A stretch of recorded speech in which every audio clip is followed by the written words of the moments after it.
Back in the district, David Aldrich here. It's raining, it's windy, it's nasty, so I'm staying inside. We are Raining? It's graced, not Mark. raining. No, it's pouring. It's not pouring. raining. It No, is. Bob Myers is in the building. It ain't raining. It's never been more sunny in the district. It's never been more bright in Commanderville. How your boy not going to tell somebody he's going to work for the Commanders now? How's he going to do that?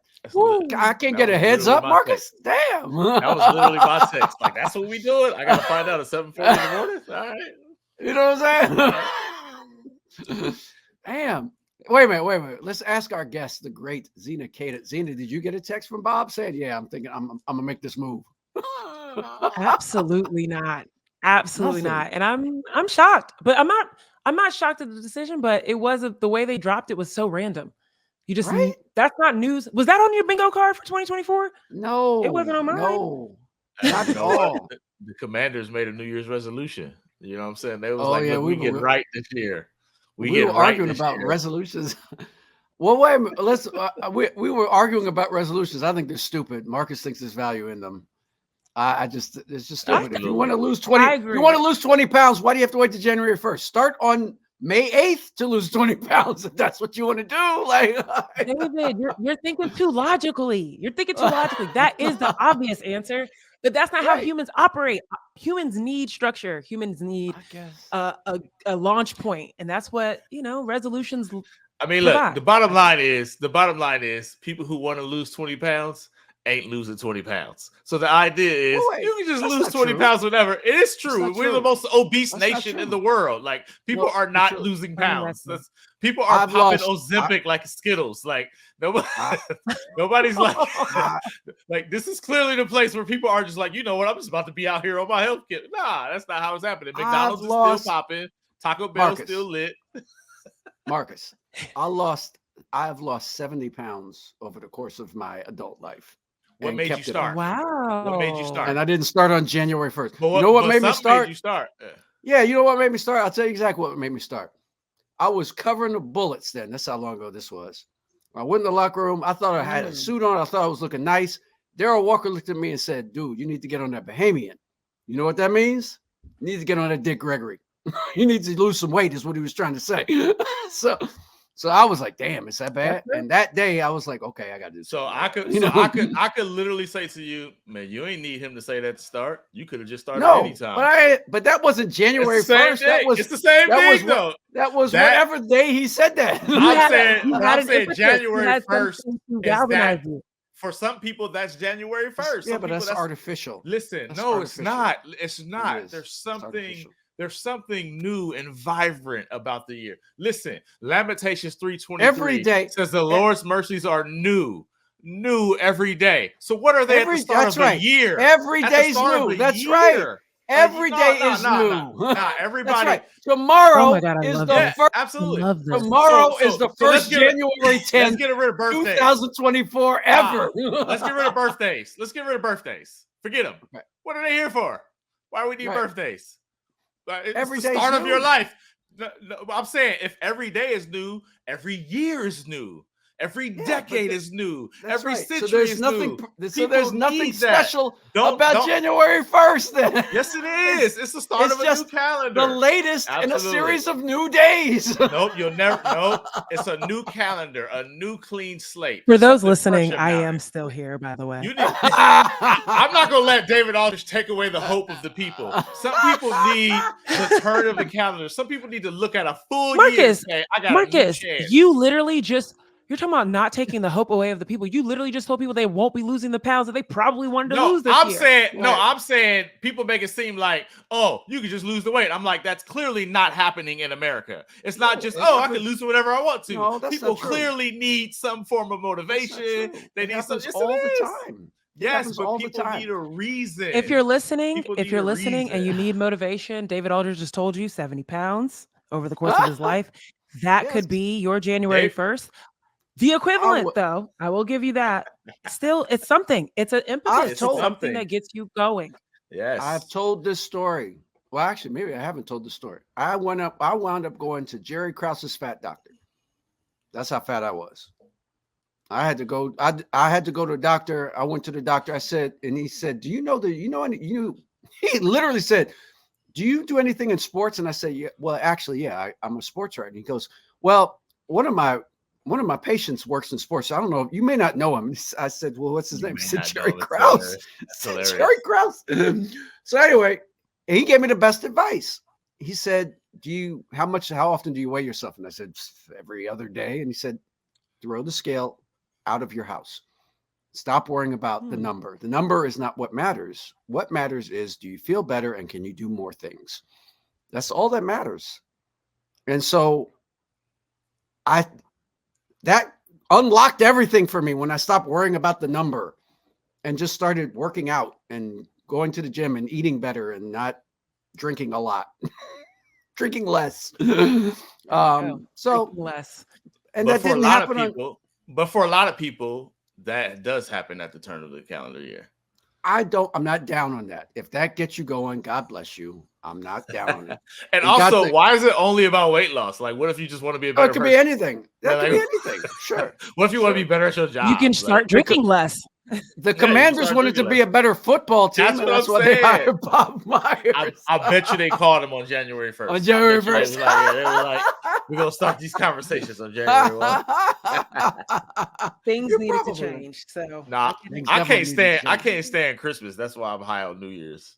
Why don't you hate? Wait. What's with the Christmas slander now? Oh, it's so trash. It is the fakest holiday of the year. It is. The fakest holiday of the year is Thanksgiving, which was literally invented. Yeah, but I don't even think people love Thanksgiving. That's why, though.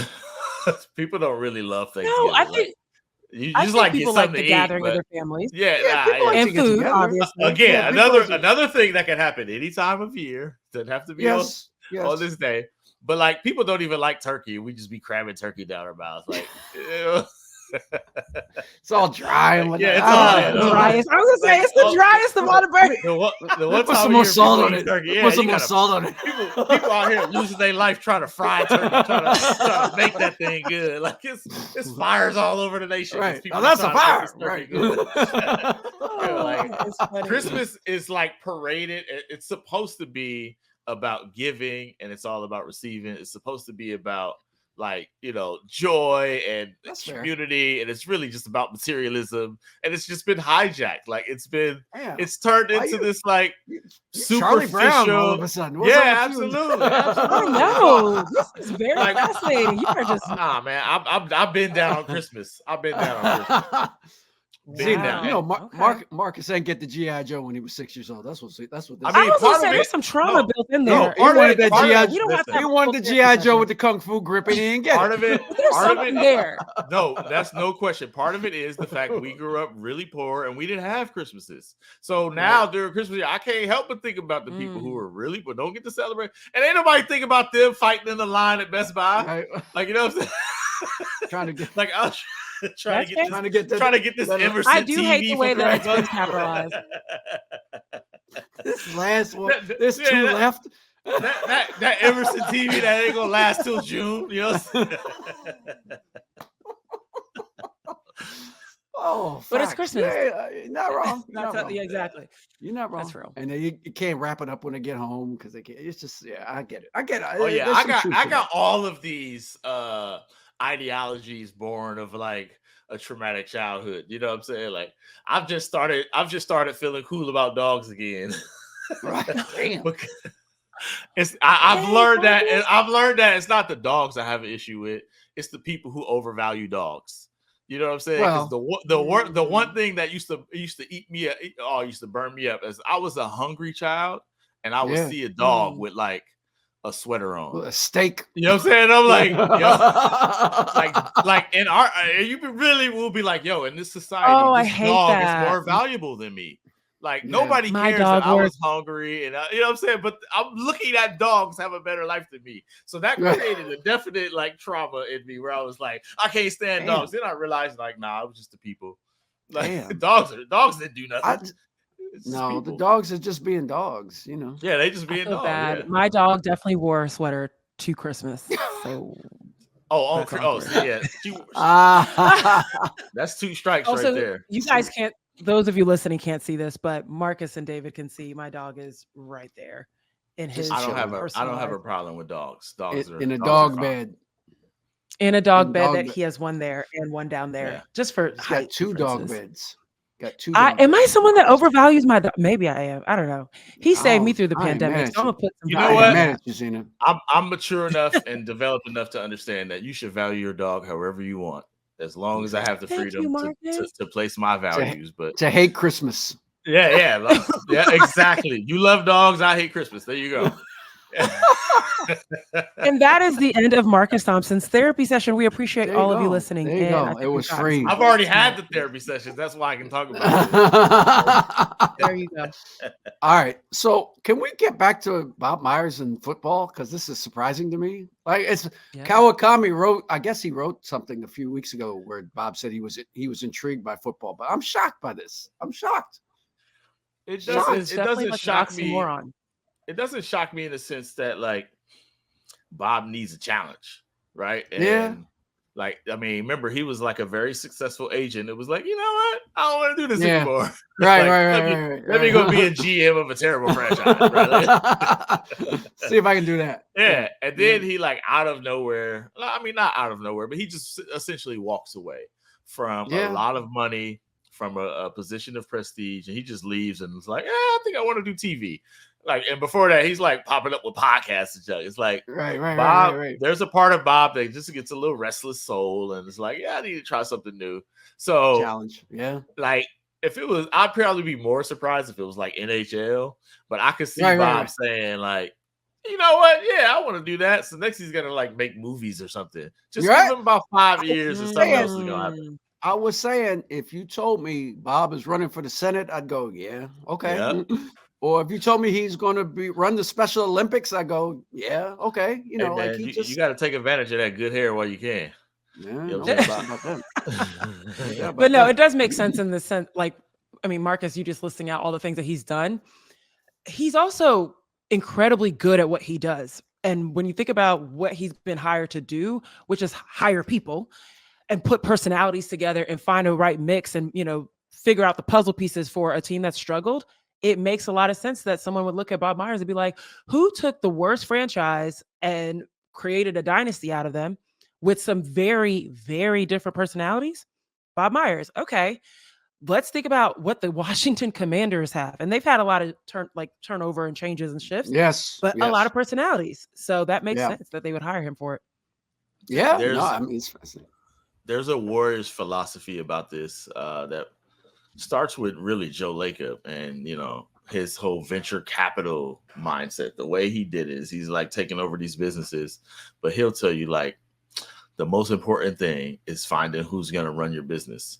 And they just believe that the secret sauce is putting smart people in position and letting them do their jobs, which in some ways is very counter NFL, right? Like, I mean, we got the biggest NFL franchise is like Jerry Jones running it. He's like, right. You know what I'm saying? It's like, you know, I kind of want this. I kind of want to do it. Not like, let me put somebody in position. So Bob is from that kind of school of thought. Like, I want the best. I want to be the dumbest person in the room, right? Like, I want to be surrounded by that. So I could see him going in there and saying, nah, this is how you do it. Let's find people. And then he like what the Vikings ex-GM with them, right? Like you can see them saying, all right, let's find like who are the brightest people we could get to figure this out. And that's exactly what they did with the Vikings. Right.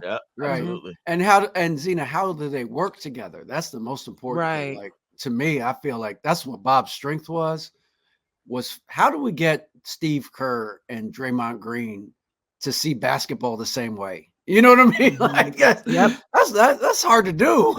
You know, that is not an easy task. And then, not only to have them as the foundation, then to bring other people in and continuously grow upon that. Like, I mean, everyone we know, KD, finding a way to get him in and then win championships with him, and taper off on all the potential explosions that could have came out of that for 3 years. That's a success. Like, that's a huge success. And I commend the Commanders for the work they've done to rebrand. I mean, not only from their, internally from their HQ, getting their new president, a black man. Shout out to him. But Jason, I'm figuring his last name now. Jason What's Wright. his last name? Jason Wright. Jason Wright. That's right, Jason Wright. And all the people he's brought in, because he's brought in a lot of smart minds as well. Them switching out their leadership on the HQ side, and then also now they're like, all right, we've rebranded as a team. Now let's rebrand our actual organization on the football side.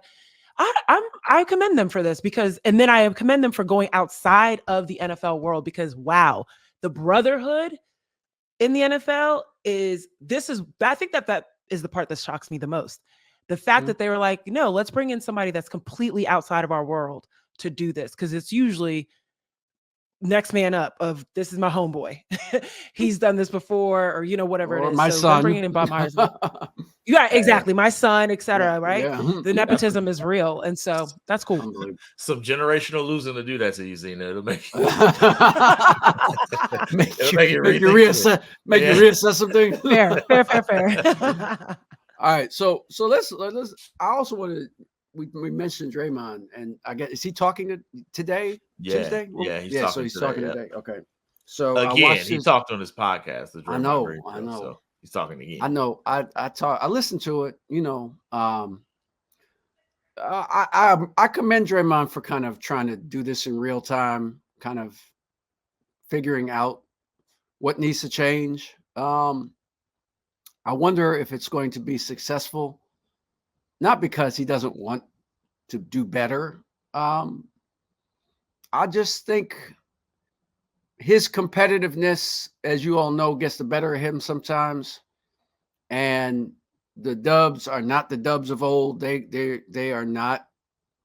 They're a flawed team. They are a borderline playoff team at present. Borderline play-in team. Play-in team, right. So I'm not sure he's going to, he's always said he would be bad on a losing team, right? He's always said I couldn't be on a bad team. And I just wonder, how's he going to handle being on a team that can play his absolute best and may not make the play-in, Marcus or Rosina, may not get there at all. I don't know. I just feel. Go ahead, Zena. Go ahead, Marcus. No, you go. I don't know that. I think he does change it. I think they're a little bit closer than it looks. Like, you look at the Lakers, right? Fully healthy, everybody in tow. They're struggling for the play-in. And the Warriors lead the league in clutch games. They lead the league in close games. And they're about, 50-50 on them, right? They're about 500 in clutch games. If Draymond can't improve that a little bit over a 10-game span, if you win 5 of them, if he doesn't get that to 7 or 8, then yeah, they're done. But that's the difference here. Like, that's literally the difference. They're up 18 with 6 minutes left. You need to not lose that game. And they literally could not get a stop. And I'm not talking about like Jamal Murray was hitting ridiculous shots. I'm talking about Aaron Gordon is getting dunks. Right. They're getting they're rotating. Like, Peyton Watson is butt naked in the corner for a 3. Like wide. You know what I'm saying? Like, just nobody near him. So it's like there's so never heard many. it put that way. Really? Oh, my fault. I don't even butt naked in the corner. Naked in the corner. New one for me. Noted, though. Noted. They're making so many ridiculous little mistakes that's costing them games. But the problem, the thing where it's a question mark is some of those happened while Draymond was on the court, right? So it's not like they didn't have Draymond. Draymond was on the court for some of those. But the idea that if they had Draymond, they could probably get it together well enough to win more of those than they lose, that's reasonable. It's not like they got to go from trash to good. They've got to go from not choking games away. They've tricked off so many games. Like, I think it was 5 or 6 games that they literally were up by 15 or more in the fourth quarter, and blew it. Like, you switch that, now we're talking about them as the 6th seed, right? Like, so can Draymond get you 3 of those? Perhaps. If he can't, they're really done at that point. Yeah, they've had 4 games this season that they were up 18 points or more. One of them including a 24-point lead that they've blown. So not wonderful. But I want to go back to where, you started, Marcus, with saying, I think he changes it. And I thought you meant own behavior versus changes the chances of the team.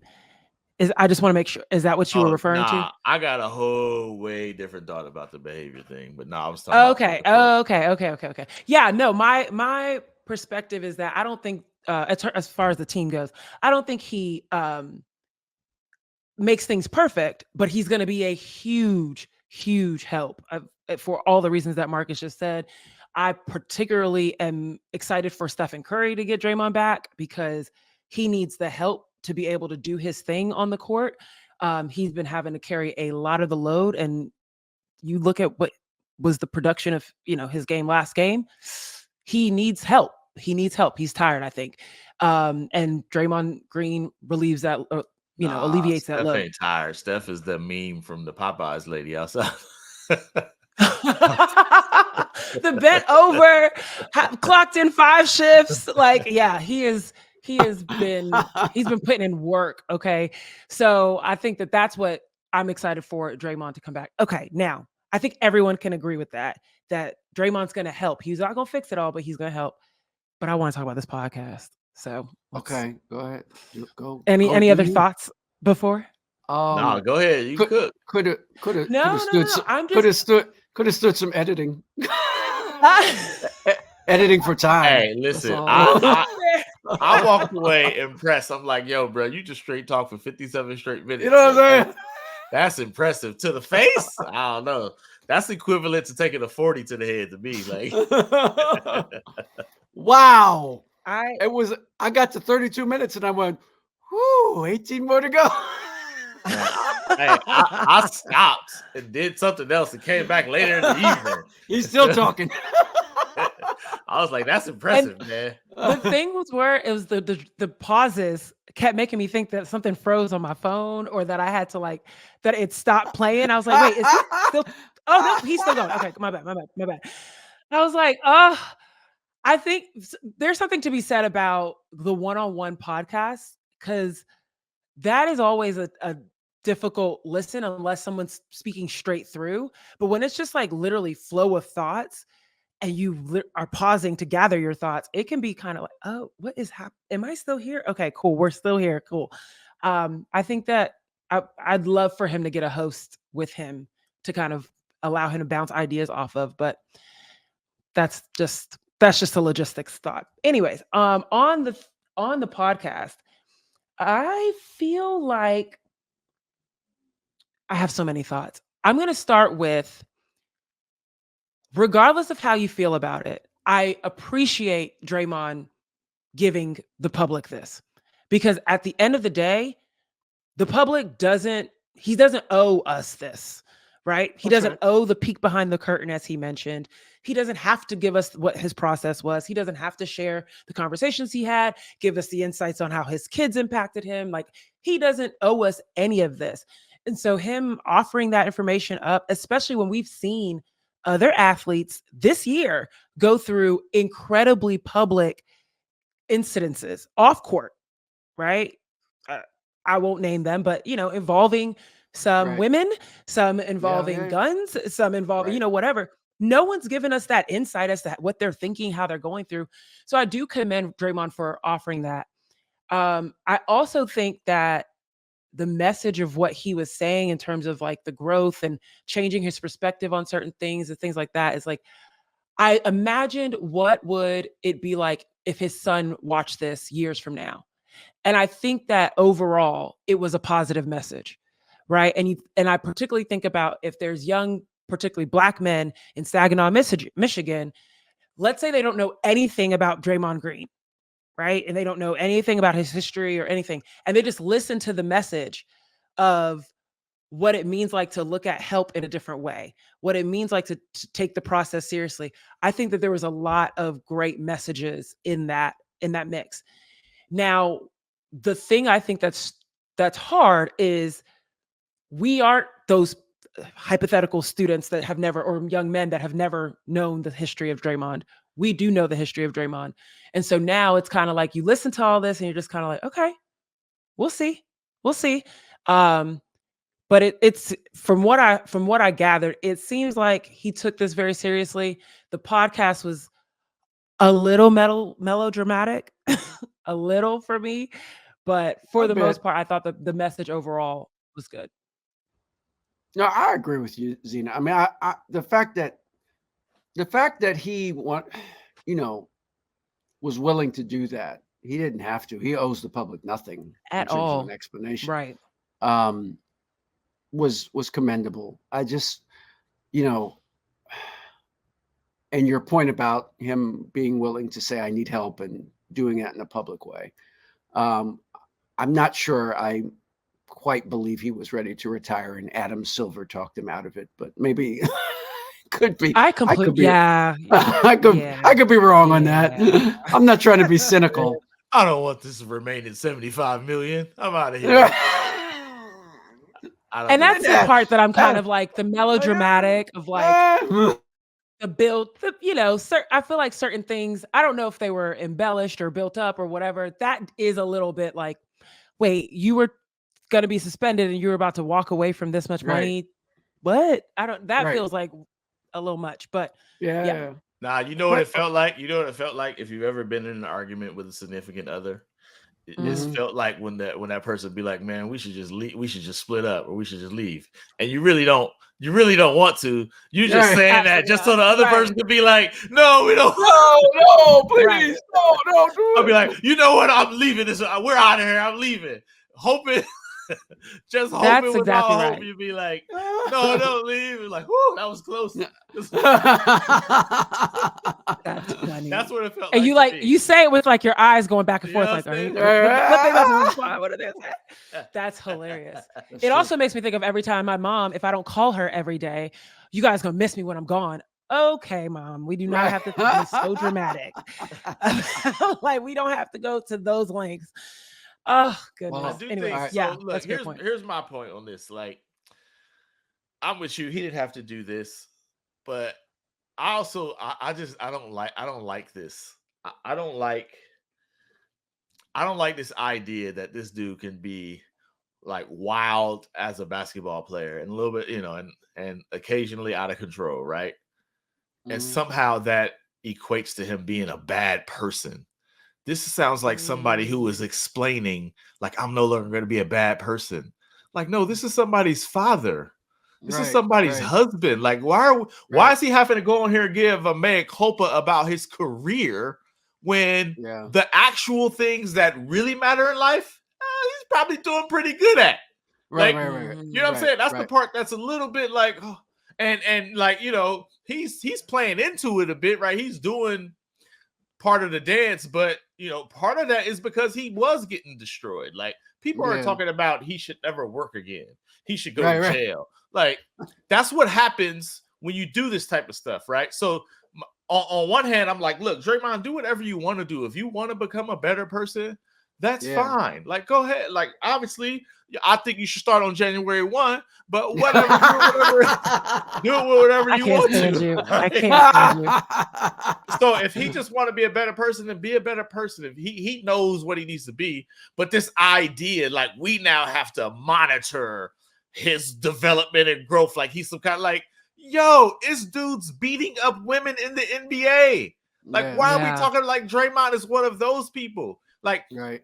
When he stole Jordan Poole, that was the time where it was like, bro, what is you doing? But like, the rest of this stuff is just like, yo, go ask Kermit. Like, I literally watched Charles Barkley hold Larry Bird while Dr. J fired 2 pieces on him. Like, that's like part of this is a little bit like, come on, man. All right, Draymond, calm down. Take your suspension. You got your 12 games. Like, if they had suspended him 12 games and he'd have come back and that'd have been it, like, all right, that's it. That's the sport. You did your wrong. You do your time. That's it. This idea that now he has to like qualify himself. Like, we don't know what kind of husband he is. We don't know what kind of father he is. We don't know how he treat people. We don't know the whole. We're judging this human being based off that he's out of control sometimes on the basketball court. He needs help. And I'm like, man, we could really start uncovering some stuff, DA. Come on. You know who needs help. No, I know. And Dennis Rodman never had a podcast where he like explaining his life to people. Like, and Dennis Rodman had a way worse upbringing than Draymond Green. I'll just put it that way. Like way worse. You know what I'm saying? And so, yeah. I mean, but Marcus, you know what? And you say this, you sound like I sound like I'm 1,000 years old, and I don't mean it to come off that way. I just think people today, not just athletes, just people, live their lives very differently in the public eye than people used to. You know, they just do. They feel like, and I come back to this over and over and over again, why they care so much what somebody on a morning talk show says about them. I just do not understand it. I don't get it. I don't understand it. It's an opinion. It's an opinion that has no greater weight than your barber's opinion. You know what I mean? Like, that's what it is. It's the barbershop on TV. That's what it is. I'll say this to that point, and I agree with you. It is silly that the level of weight that people put on opinions of people that don't matter, people that are basically keyboard warriors that, you know, say whatever the hell they want behind a computer screen. But I will say that in this age of personal branding and the capitalization of personal branding, when you have these sorts of pundits that have this level of following or this level of influence talking about you in a negative way, it can impact your money. It can impact the types of deals that you get signed, the types of opportunities that you get. So I get that part. And that's why I wanted to also say to your point, Marcus, because I agree with you. It's like, it's ridiculous that I'm literally reading people on X say, oh, he's unhinged. He's a psychopath. He's like dangerous labels to be talking about someone that's just like, that has antics on a basketball court. Right? Like, they're talking about people's mental health, like, and they're labeling that sort of behavior to legitimate, like, mental health issues that people have. And it's reckless. But I feel like the reason why Draymond felt like he had to do his mea culpa, one, I'm sure he felt, the number one thing I saw that made me feel like he felt like he needed to do it was the Steph Curry apology, which I want to get to in a second. But I also think that he needed to do a mea culpa in a way for his branding, because we now know with these athletes, they are universes of branding. It's not only just them with the brands that they have, they're partners, right? He talked about Hazel and the Hazel Renee and the part, like, if she wants to do work or whatever it is and work with a family brand or do act, I know she's an actress, like do act, like that sort of stuff can impact her as well. Think about his kids, like the fact that they go to school.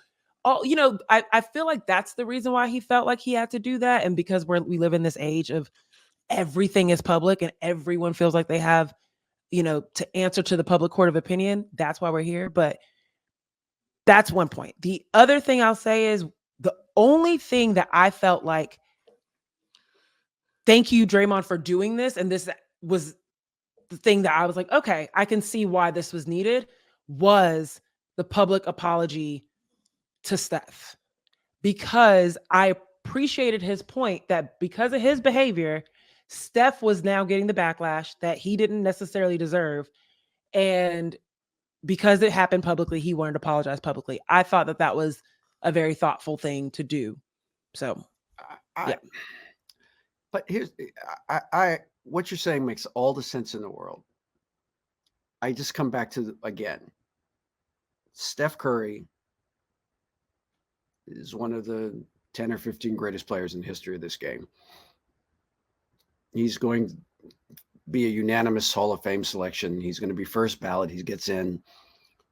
He completely and irrevocably changed the game of basketball. And there's maybe 5 people who can say that, who can really actually say that. So again, what are we talking about? like, why would anybody say, well, that's a good point, Steph Curry's not really a leader? Yeah. What are you talking about? That's insane. That's my point. That's my point. Yeah, all of this is reaction to insanity. Like, it's all like we're overreacting, and then everybody's going crazy. Like, Why would you put any weight to that, though? I don't understand. Yes. But the average people do. That's the sad thing. Average people. That's the whole point. They're average people. Listen. They don't matter. I agree 1,000%. But I do think he was feeling. I do think Zena's right. I do think like the retirement talk. I think that was a confession that he feels it more than he lets on. You know, Draymond does the whole, you ain't gonna change me. I'm Draymond. I'm tough. Like, nah, he feels it when the entire nation is coming down on his head. Like, I guess maybe it seems he feels like it. Yeah. I would think that's him saying, man, like, it's too much for me. Like, he can handle being a villain in the stadium. Like, he can handle being a bad guy as long as he got the people who love him. But when everybody is down on him, it probably felt like it was too much. I just feel like, and when you talk to people behind the scenes, they'll tell you, like, man, Draymond's a great dude. He's just crazy sometimes. And I do think a part of the different perspective is like when I talk to people about it, the players understand and people understand who know people like Draymond already. If you've never dealt with anybody like Draymond, then it's kind of wild. But a lot of us have uncles and cousins who are just like Draymond. Like, you're right. So it's not that jarring. Like, I was talking to Kevon Looney. Looney's like, bruh, Draymond is a saint compared to people who I know. Like, it's like, so I do think that the perspective inside the locker room, I know people's big take is how the Warriors are enabling them. How can they do this? It's like, man, like Draymond is the knucklehead on the team, but you need him on the team. Like they want him on the team. Can't win without one. Yeah, exactly. The idea that these dudes, and that's the part, like people, there's so much that happens behind the scenes on a team that I don't feel comfortable making a judgment. Like there's so much, like if Draymond, for instance, just pick a player, give me a player on the Warriors, Zena, say a name. Klay Thompson. If Draymond like is great to Klay Thompson's parents and takes, whatever Draymond, if he had kids, takes them out and he's always good to him and when Klay was going through it, Draymond was there for him and all that. And then like all that is true and it's been true for 10 years. And then Draymond goes through this. You really expect Klay Thompson to be like, man, forget Draymond. That is not how humans work. That is not how humans work. You ride with the dude who been with you. That's my guy. That's what I'm saying. He's my guy. And the problem is the public sees that as enabling. Yes. Right? But the problem is people don't know all that other stuff. Like they don't know all that other. You see what you see on the court and what we bring to you, what we get at. I don't know all of the stuff. Like I don't know all. You're like, you don't like who do if you was about to get jumped at a bar, who you calling on this team? Like Draymond Green.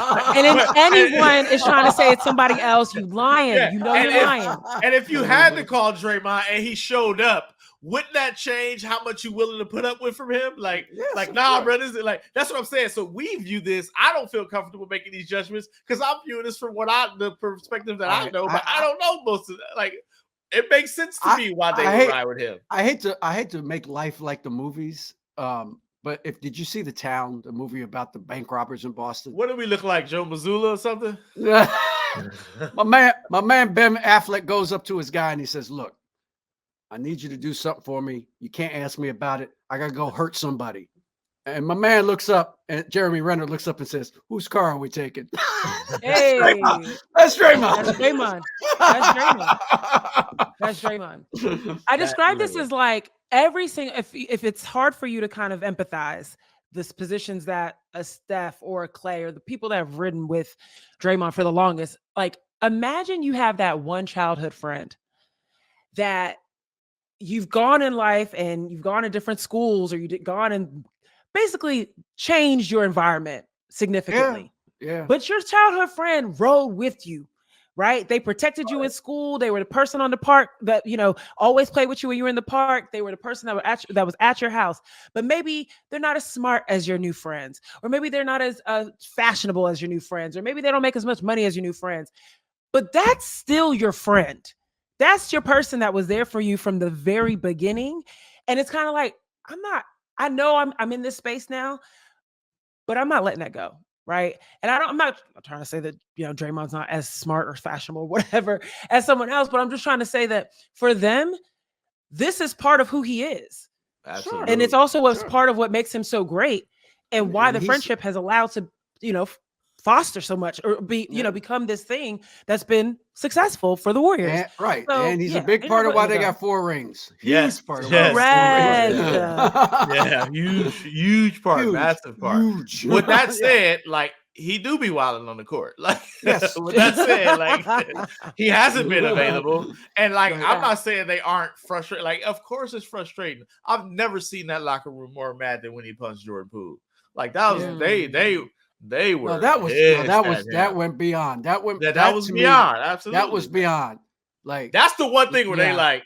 I mean, it's just Draymond, except for that Jordan Poole thing. That wasn't. That's the exception to the rule. That's the exception to the rule. The rest of it is like, it's kind of Draymond. Right. And that's not unhinged behavior. That's like that random auntie that comes over during holidays, says something crazy to disrespect somebody else, and you're just kind of like, okay, so this is awkward now. Here we go. Right. But she's coming to them every single holiday moving forward. Because she's family. The thing that was critical, I thought, DA, and I think Anthony Slater wrote about this, was Draymond saying in the pod that he can still be good without the antics. Like, because before it was always like, you know me, I play on edge. This is how I do. I mean, DA, it's not. Can he play basketball well without hitting people in the face? Like, we'll see. I feel like you can do that. I feel like you should be able to do that. I believe Draymond can play basketball well without hitting people in the face. I think if Draymond choking out people.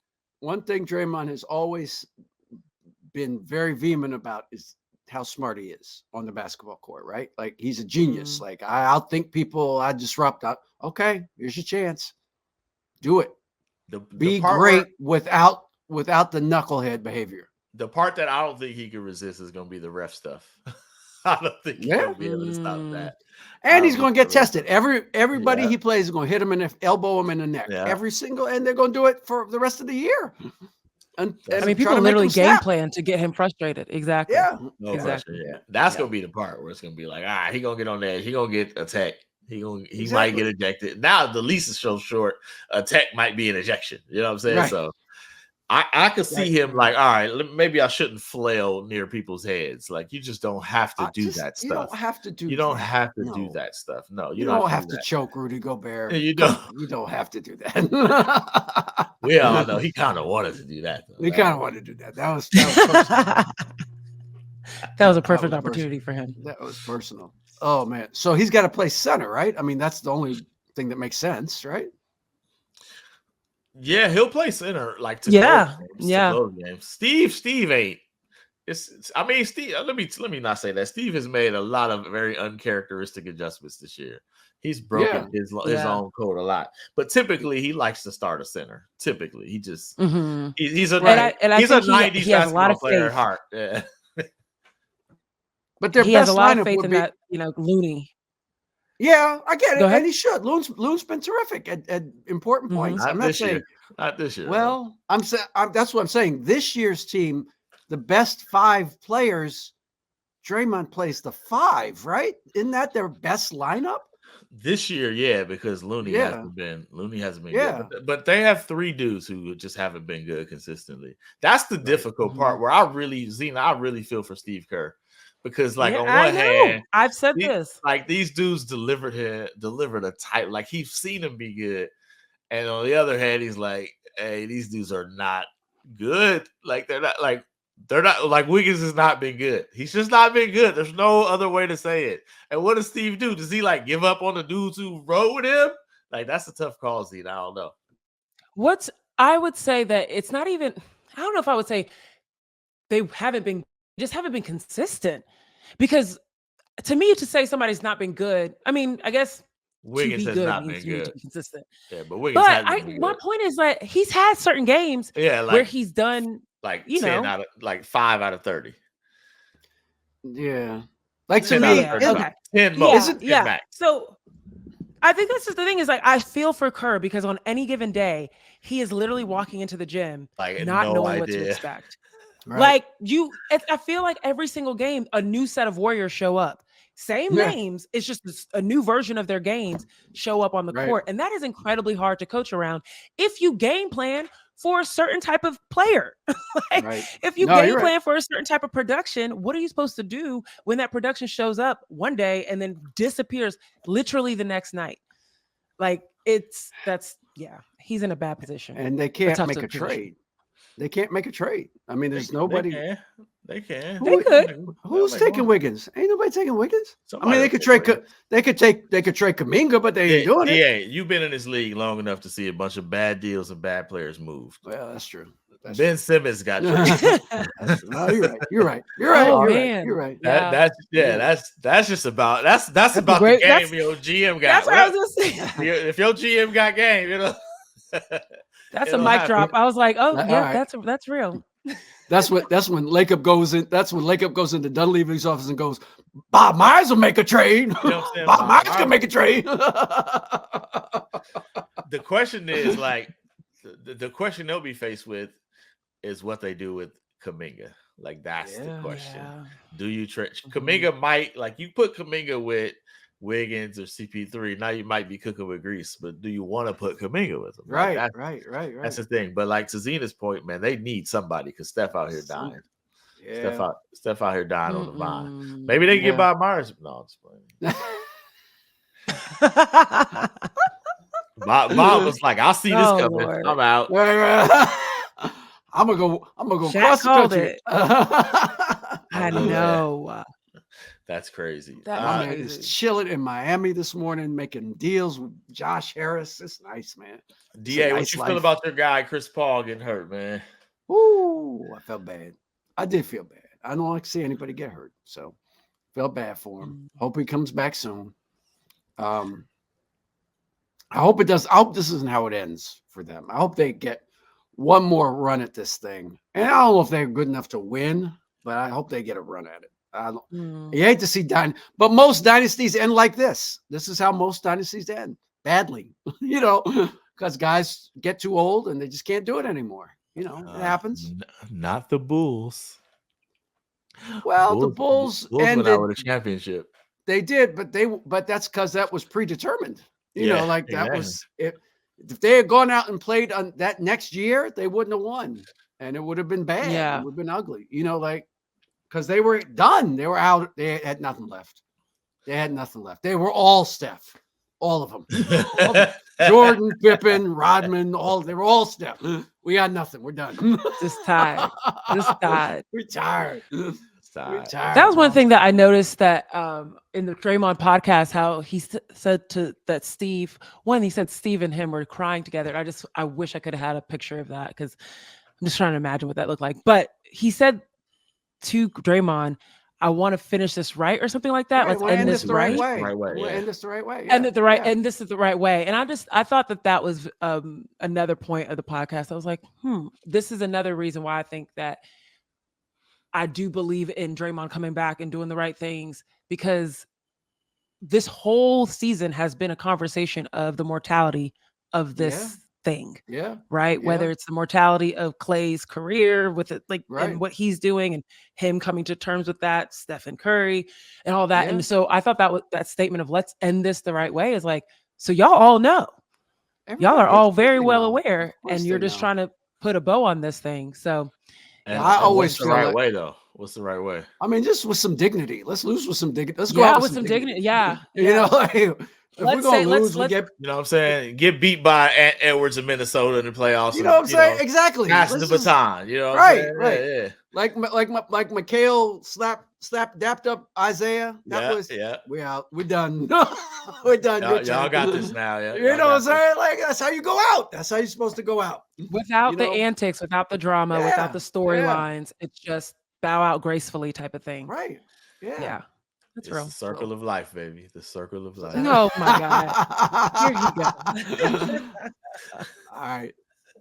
So this is a good. I guess we should just end the show with us agreeing on something rather than arguing about Christmas and New Year's resolutions. So should we end it with the circle of life? I mean, I like that. A little melodramatic. A little bit. A little over the top. Theme, but a little over the top. Ain't nothing wrong with over the top. Ain't nothing wrong with a little. Zena, thank you for being with us today. This was awesome. This was great. Of course, I love. Thank your dogs. Thank your dog for being well fed and catered. Yeah. What did you give your dog? That's the most chill for Christmas. What'd you get your dog for Christmas? For the show. Oh, for the show. Right. Oh no, that's how he is. He's so chill. Like I got very lucky. My dog is like the dog you can bring to the house party and not even realize. Like, yeah, no, he is. You ain't slipping nothing. No